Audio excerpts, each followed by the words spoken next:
하나님 아버지 메시지. 오늘은 제 314편이 되겠습니다. 요한계시록 9장 1절부터 12절 말씀을 중심해서 다섯째 나팔, 악마 마귀 득세하는 이 말씀을 상고하면서 은혜와 도전을 받겠습니다. 1절을 보니까 다섯째 천사가 나팔을 불매 내가 보니 하늘에서 땅에 떨어진 별 하나가 있는데 저가 무조갱의 열쇠를 받았더라 하셨습니다.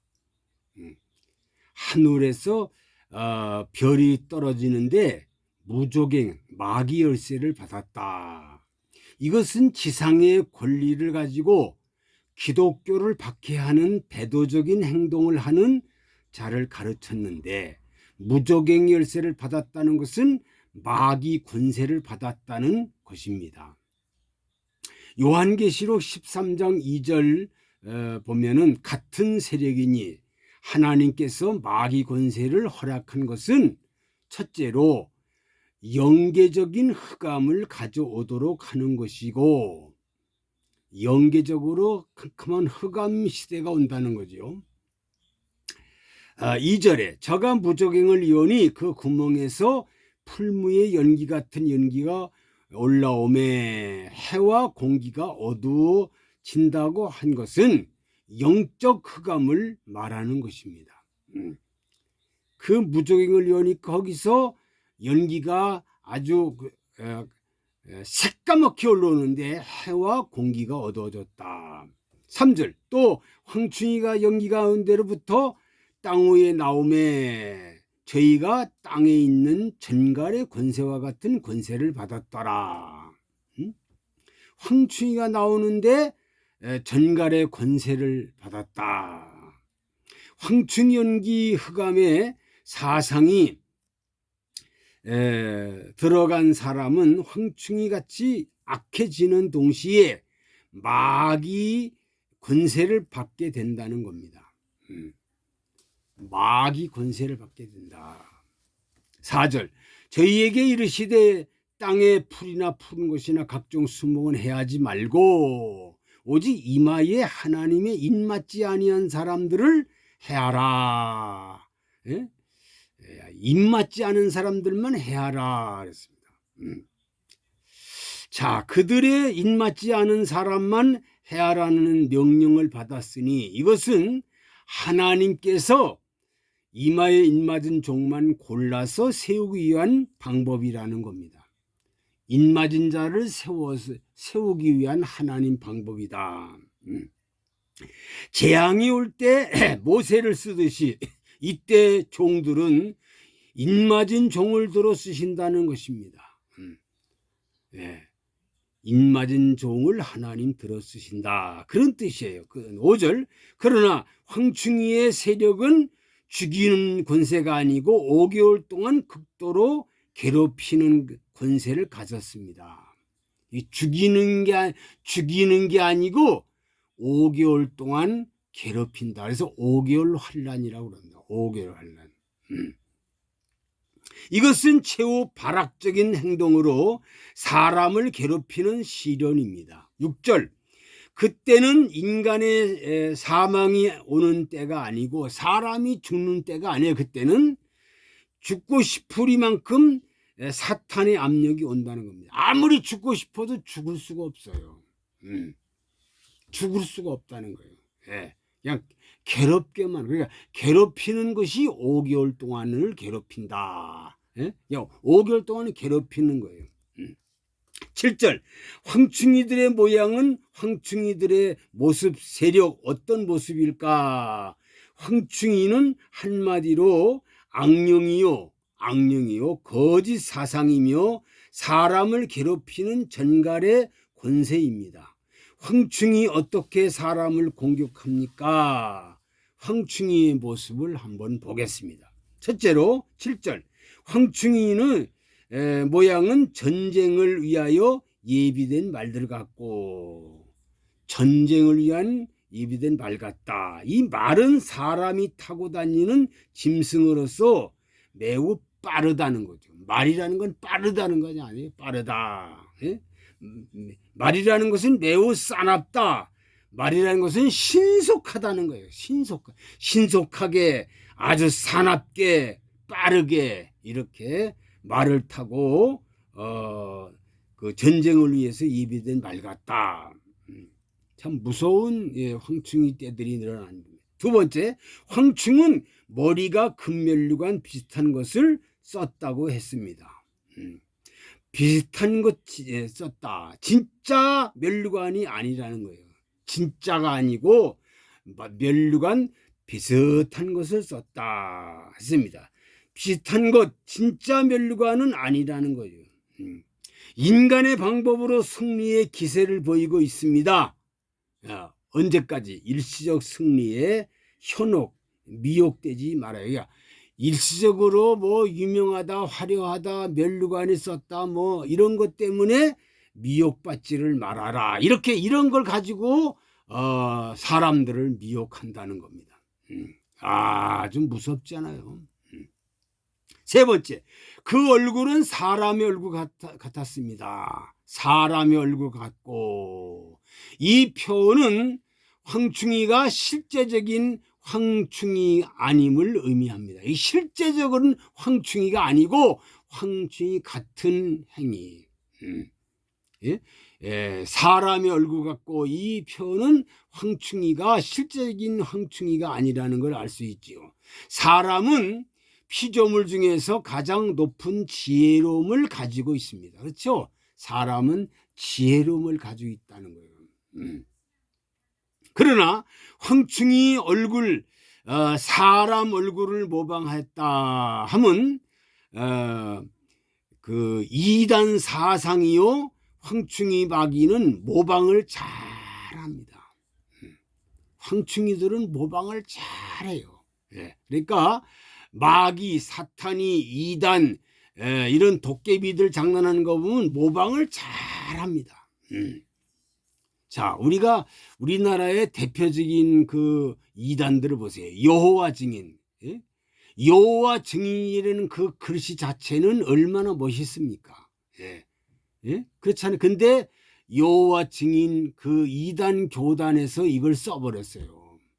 여호와 증인이라는 것을 자기 특허 낸 것처럼 쓰고 있잖아요. 그 다른 사람이 그걸 쓸 수가 없어요.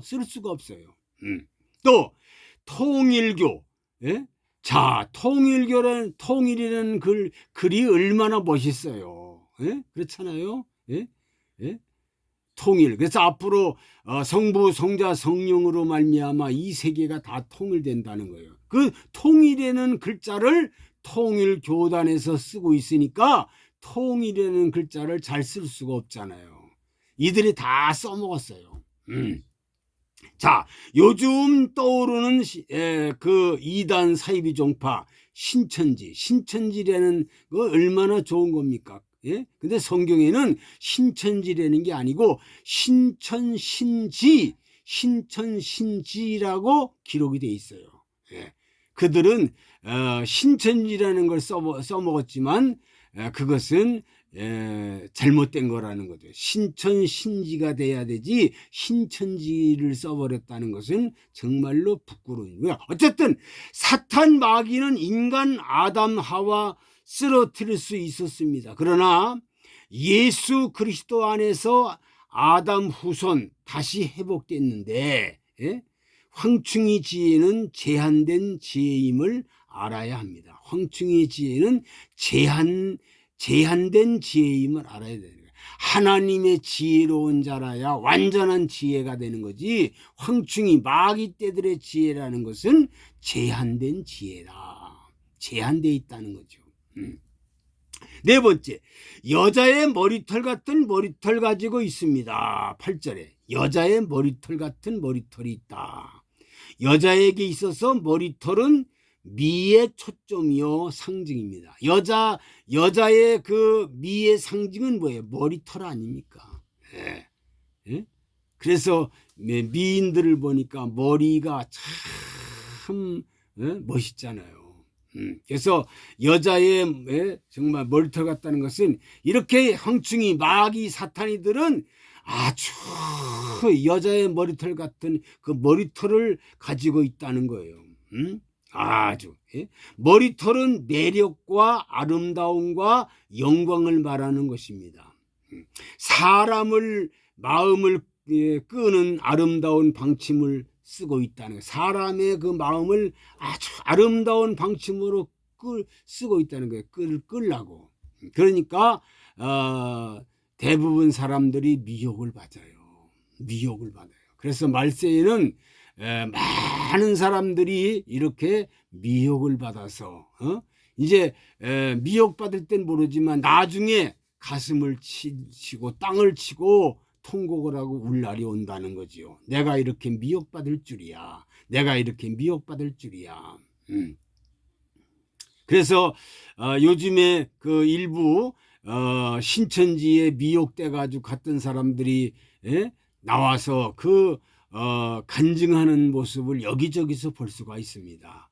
그들의 간증을 보면 기가 막히고 기가 막히다는 사실을 알 수가 있죠. 다만 아름답게 미혹을 하고 있다. 머리털 같은 미혹을 하고 있다. 그래서 다윗도 여자의 아름다움을 보고 미혹받아 가지고 다윗 같은 그런 훌륭한 분도요. 여자의 아름다움을 보고 미혹받아 가지고 간음하고 그리고 살인죄를 짓고 평생 눈물로 살았지 않습니까? 평생 눈물로 살았어요. 눈물로. 자, 삼손도 여자의 아름다움을 보고 비밀을 알려줌으로 두 눈이 빠져서 맷돌 돌린 신세가 됩니다. 삼손도 여자의 미혹을 받아서 말이에요. 그러니까 자관 그 아름다움에 미혹받고 명예에 미혹받고 돈에 미혹받고 향락에 미혹받고 그리고 권세에 미혹받고 이렇게 미혹받으면요 미혹받지 않을 수가 없다는 거예요. 다 미혹받습니다.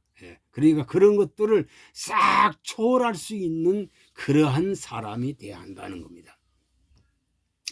마지막 때 황충이 마귀 집단들이 미혹하고 유혹에 견디지 못하고 쓰러진다고 했습니다.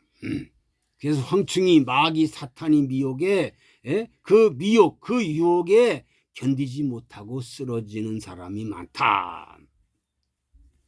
다섯 번째, 황충이 이는 사자의 이 같습니다. 사자 이 같다. 이가 사자 이 같다. 사자는 숲을 속의 왕이라고 할 만큼 힘의 상징입니다. 그리고 잔인합니다. 사자는 잔인하고요. 정말로 공산사상, 이단사상, 잔인하고 무신론자와 공산주의에 경계하고 세계협상주의, WCC, 이단 종교 조심해야 합니다. 이들은 무자비하다는 것을 알아야 해요. 사자같이 아주 무자비하다는 거죠. 한 번 물으면 놓지 않는다는 거죠. 사자이 같다. 사자이 같다. 참 놀라운 일입니다. 여섯 번째, 철흉갑 같다. 철흉 같은 흉갑이 있다. 9절, 단결성을 가지고 있다는 거예요. 강한 자. 그의 조직적인 뜻입니다. 말세가 되면요 사람들은 자기 변호, 자기 사랑, 자기 만족에 몰두하게 됩니다. 고린도후서 3장 1절로 5절 이하 보면 내가 이것을 알라. 말세에 고통한 때가 온다. 자기를 사랑하고 돈을 사랑하고 부모를 거역하고 정말로 고린도후서 3장에 아주 자세히 나와 있습니다. 일곱 번째, 그날개 소리는 병거와 많은 말들의 전쟁으로 달려가는 소리 같다. 많은 말들이 전쟁을 달려간다. 날개는 날아가 다니는 것이니 활동성을 뜻하는 겁니다. 그러니까 소리는 선전을 의미하고 있고요. 날아다니는 것은 이렇게 정말 활동성이 있다. 이 황충이 마귀 사탄이들은요 활동성이 강하고요 아주 소리가 굉장합니다. 그래서 마귀 집단들은 갖가지 신문, 방송, TV, 유튜브, 매스컴을 통해서 자기를 과시하고 선전합니다. 소리가 요란한 것은 가짜가 많다는 거죠. 소리가 요란하다 그건 가짜입니다. 여덟 번째, 전갈과 같은 꼬리와 꼬리에는 쏘는 살이 있다. 10절. 이는 독선과 간교성을 의미합니다. 꼬리는 머리 반대 부분입니다. 꼬리 흔들다 간사하게 남을 속이고 거짓의 모습입니다. 이사야 9장 15절 보니까 머리는 곧 장로와 존귀한 자요 꼬리는 곧 거짓 말을 가르치는 선지자다 그랬어요. 11절에 저희에게 임금이 있으니 무적의 사자라. 히브리음으로 이름을 아바돈이요 헬라음으로 이름은 아볼로니오다. 전자는 파괴라는 뜻이고 후자는 파괴자, 사탄의 본성을 하고 있습니다. 파괴하는 세력들, 이것은 완전히 마귀요 사탄이라는 겁니다. 사랑하는 성도들이요, 사랑하는 백성들이요, 정말로 이 다섯째 나팔을 불 때 악한 마귀가 득세하고 있다는 이 세상, 이 말씀을 우리는 꼭 명심하기 바랍니다. 아버지, 오늘 다섯째 나팔 악마 마귀 득세한다는 말씀을 상고하면서 은혜와 도전을 받았습니다. 황충이의 모습을 우리가 자세하게 봤사오니 악한 마귀 사탄이 황충이들이 발악하고 황충이들이 지금 유혹하는 가운데 있사오니 그 유혹에 넘어가지 말고 아버지 말씀 하나만 붙잡고 살아가는 성도와 참 사명자들이 되게 하여 주옵소서. 예수 그리스도의 이름으로 기도하옵나이다. 아멘.